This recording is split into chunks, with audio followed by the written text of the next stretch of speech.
सरकारमधले अनेक मंत्री आता औरंगजेबाच्या कबरीच्या मागे लागले, कारण आता तिथली सुरक्षा देखील आता वाढवण्यात आली आहे. कुणी औरंगजेबाची कबर हटवण्यासाठी आक्रमक आहे, तर कुणी वाचवण्यासाठी आक्रमक आहे. तर राज्य पुन्हा या सगळ्या खडतर मार्गावर प्रवास करते असं वाटतं. माझी हात जोडून या महाराष्ट्राच्या मायबाप 200 आमदारांच्या सरकारला विनम्र विनंती, 200-250 जेवढे काय त्यांचे आमदार आहेत आणि सत्तेमध्ये, ती माझी हात जोडून विनंती की छत्रपतींचा महाराष्ट्र, शाहू फुले आंबेडकरांचा महाराष्ट्र, अहो इतिहासकारक आहेत, इतिहासात जरूर राहा, पण त्याचं गलिच्छ राजकारण करू नका. इतिहासकारकांना तो निर्णय घेऊ दे, जो काय अयोग्य योग्य इतिहासकारक ठरवतील, काय योग्य काय अयोग्य, हा पहिला मुद्दा. दुसरा, बाकीच्या या गोष्टींमध्ये बऱ्याच गोष्टी, म्हणजे परवाच्या दिवशी जेजुरीचा जो विषय निघाला, या आस्थेच्या विषय, मी स्वतः जेजुरीला वर्षातून 5-6 वेळा खूप आस्थे निघतो. तो प्रत्येकाचा वैयक्तिक आस्थेचा विषय, त्याच्यात कोणी ढवळाढवळ करू नये या मताची मी आहे. प्रत्येकाच्या आस्थेचा मान सन्मान आपण सगळ्यांनीच करावा, हेच आपल्याला शिकवलेलं, हेच मराठी आणि भारतीय संस्कार आहे. त्यामुळे ह्याच्यात रमण्यापेक्षा ते इतिहासकारकांना काम करू द्या, ते आपल्याला रिपोर्ट देतील आणि त्याप्रमाणे महाराष्ट्र सरकार निर्णय घेईल. ते करण्यापेक्षा आत्ता जे एक्सपर्ट्स आहेत त्यांना ते काम द्या.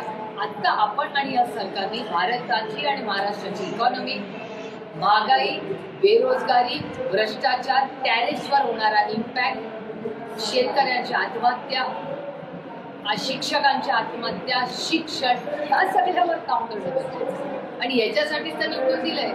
आणि लाडकी बहीण योजनेचे पैसे 2100 रुपये कसे होतील याच्यासाठी त्यांनी प्रयत्न केला पाहिजे. राज्यात इन्व्हेस्टमेंट्स कशा येतील याच्यासाठी काम.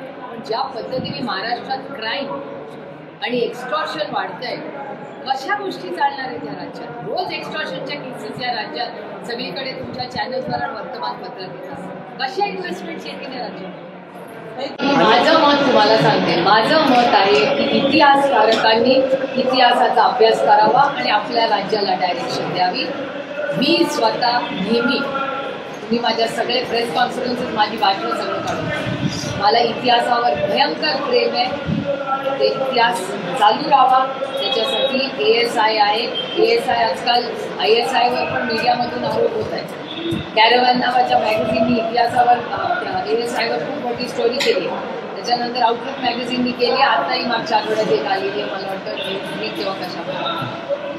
तर इतिहासाचा अभ्यास जरूर व्हावा, तो झालाच पाहिजे. ते पारदर्शकपणे जे खरं आहे, सोयीचा इतिहास नाही, जो खरा आहे तो इतिहास बाहेर आलाच पाहिजे. पण त्याच्याबरोबर उत्तम प्रशासन, ताई जे म्हणल्या, जय शिवराय काय म्हणायचं, उत्तम प्रशासन म्हणून आपण छत्रपती शिवाजी महाराजांकडे बघतो. तेच राज्य, शिवरायांचं स्वप्नातलं राज्य, हे राज्य महाराष्ट्रात व्हावं, हाच आमचा वार आहे. म्हणून मी नेहमी इकॉनॉमीवर बोलते, मी सारखं म्हणते इतिहासात जरूर तुम्ही करा. इतिहासाबरोबर महाराष्ट्राची economics, budget, fiscal deficit management आणि सगळे प्रोग्रॅमवर ठेवा. शिक्षणात लक्ष घातलं पाहिजे, आरोग्य सेवात लक्ष घातलं पाहिजे. या सगळ्या गोष्टींमध्ये जातीने या सरकारने लक्ष